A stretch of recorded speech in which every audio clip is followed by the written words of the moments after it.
എല്ലാ കൂട്ടുകാർക്കും നമസ്കാരം. ഇന്നത്തെ ഇംഗ്ലീഷ് മലയാളം ക്വസ്റ്റ്യൻ പേപ്പർ 2024 നടന്ന PSC എക്സാമിൻ്റെ തന്നെയാണ്. ഫസ്റ്റ് ക്വസ്റ്റ്യൻ നോക്കിയോളൂ. Find out the correct spelling. ഇതിൽ ഹാൻഡ് കർച്ചീവ്സ് എന്നുള്ളതിന് രണ്ട് തരം സ്പെല്ലിംഗ് ഉണ്ട്. ഹാൻഡ് കർച്ചീവ്സ് എന്നുള്ളത് B എന്നുള്ളതും ശരിയാണ്, C എന്നുള്ളതും ശരിയാണ്. അവർ ഈ ഒരു ക്വസ്റ്റ്യൻ ഡിലീറ്റ് ചെയ്തതാണ്.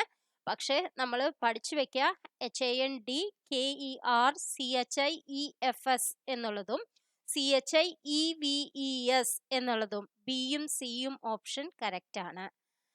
Next question, what is the meaning of A dog in the manager policy?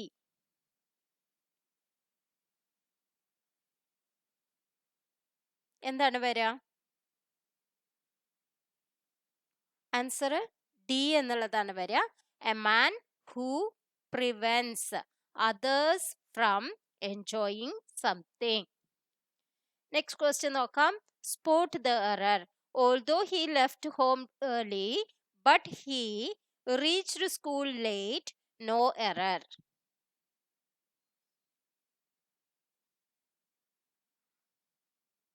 Answer B ആണ് വരിക. ബട്ട് ഹി എന്നുള്ളതിലാണ് എറർ ഉള്ളത്. നെക്സ്റ്റ് ക്വസ്റ്റ്യൻ, ഫാസിമാൽ മീൻസ്, അത് നമ്മളുടെ ക്വസ്റ്റ്യൻ ഡെലീറ്റ് ചെയ്തതാണ്. ഇതിൽ FACSIMILE എന്നുള്ളതാണ് ഇതിൻ്റെ കറക്റ്റ്. അപ്പോൾ ആണ് എക്സാക്റ്റ് കോപ്പി എന്നുള്ളത് വരിക. അപ്പോൾ അതുകൊണ്ടായിരിക്കും അവർ ഡെലീറ്റ് ചെയ്തത്. Next question, Naveen said need I go at once. Change into reported speech.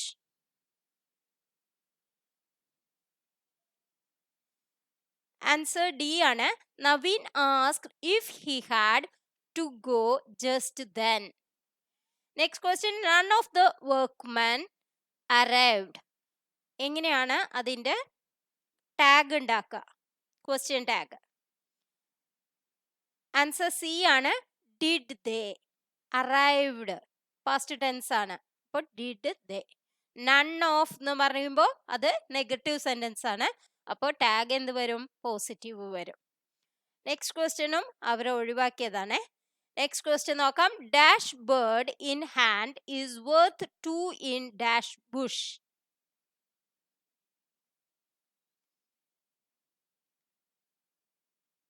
Answer D ആണ്. A bird in hand is worth 2 in the bush. Next question, he is being accused dash theft. Answer A of.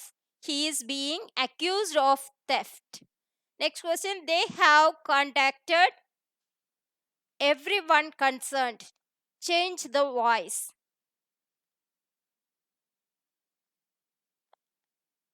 Answer C ആണ്. Everyone concerned has been contacted. Next മലയാളമാണ്. താഴെ പറയുന്നവയിൽ ശരിയായ വാക്യപ്രയോഗം ഏത്? Answer C ആണ്. കുട്ടികൾക്ക് പഠിക്കുന്നതിനും കളിക്കുന്നതിനുമുള്ള അവസരങ്ങൾ നൽകേണ്ടതാണ്. നെക്സ്റ്റ് ക്വസ്റ്റ്യൻ, താഴെ പറയുന്നവയിൽ പൂജക ബഹുവചനത്തിന് ഉദാഹരണം. ആൻസർ എ സ്വാമികൾ. നെക്സ്റ്റ് ക്വസ്റ്റ്യൻ, വേദത്തെ സംബന്ധിച്ചത് ശരിയായ ഒറ്റപ്പദം ഏത്? വേദത്തെ സംബന്ധിച്ചത് വൈദികം. നെക്സ്റ്റ് ക്വസ്റ്റ്യൻ, ക്ഷണികം എന്ന പദത്തിന്റെ വിപരീത പദം ഏതാണ്? ക്ഷണികം എന്ന് പറഞ്ഞിട്ടുണ്ടെങ്കിൽ പെട്ടെന്ന് തന്നെ ഇല്ലാതാവുന്നത്. ക്ഷണികം എന്നുള്ളത് അർത്ഥം കുറച്ച് നേരം എന്നുള്ളതാണല്ലോ. അപ്പോൾ കൂടുതൽ നേരം ഉള്ളതിന് ശാശ്വതം എന്നുള്ളതാണ് അർത്ഥമാക്കുന്നത്. നെക്സ്റ്റ് ക്വസ്റ്റ്യൻ, താഴെ പറയുന്നവയിൽ നിലാവ്. ഇവിടെ ബി ആണ് നമ്മുടെ ശരി. ബി എന്നുള്ളതാണ്. നെക്സ്റ്റ് ക്വസ്റ്റ്യൻ, താഴെ പറയുന്നവയിൽ നിലാവ് എന്ന പദത്തിന്റെ ശരിയായ പര്യായ പദങ്ങൾ ഏവ? ആൻസർ എ ആണ്. നിലാവ്, ചന്ദ്രിക, കൗമുദി.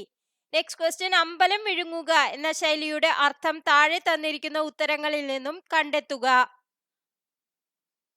ആൻസർ എ ആണ്. മുഴുവൻ കൊള്ളയടിക്കുക. നെക്സ്റ്റ് ക്വസ്റ്റ്യൻ, താഴെ തന്നിരിക്കുന്നവയിൽ നിന്ന് ശരിയായ പദം കണ്ടെത്തുക. ഭഗവത്ഗീത എങ്ങനെയാണ് എഴുതുക? ആൻസർ സി ആണ്, ഭഗവത്ഗീത. ഇങ്ങനെയാണ് എഴുതുക. നെക്സ്റ്റ് ക്വസ്റ്റ്യൻ, വിണ്ടലം ശരിയായ രീതിയിൽ പദം ചേർത്ത് എഴുതിയിരിക്കുന്നത് ഏതാണ്? ആൻസർ എ, വിൺ പ്ലസ് തലം, വിണ്ടലം. തലവേദന എന്ന പദത്തിന്റെ ശരിയായ ഘടക പദങ്ങൾ ഏത്? തലയിലെ വേദന, തലവേദന. നെക്സ്റ്റ് ക്വസ്റ്റ്യൻ, ചന്ദനം എന്ന വാക്കിന് സമാനമായ പദം ഏത്? ആൻസർ ബി, മാലേയം. അപ്പൊ ഇന്നത്തെ വീഡിയോ നിങ്ങൾക്ക് എല്ലാവർക്കും ഇഷ്ടമായി എന്ന് വിചാരിക്കുന്നു. ഇനിയും കൂടുതൽ ക്വസ്റ്റ്യൻസുമായി നമുക്ക് അടുത്ത ക്ലാസ്സിൽ കാണാം. Thank you for watching.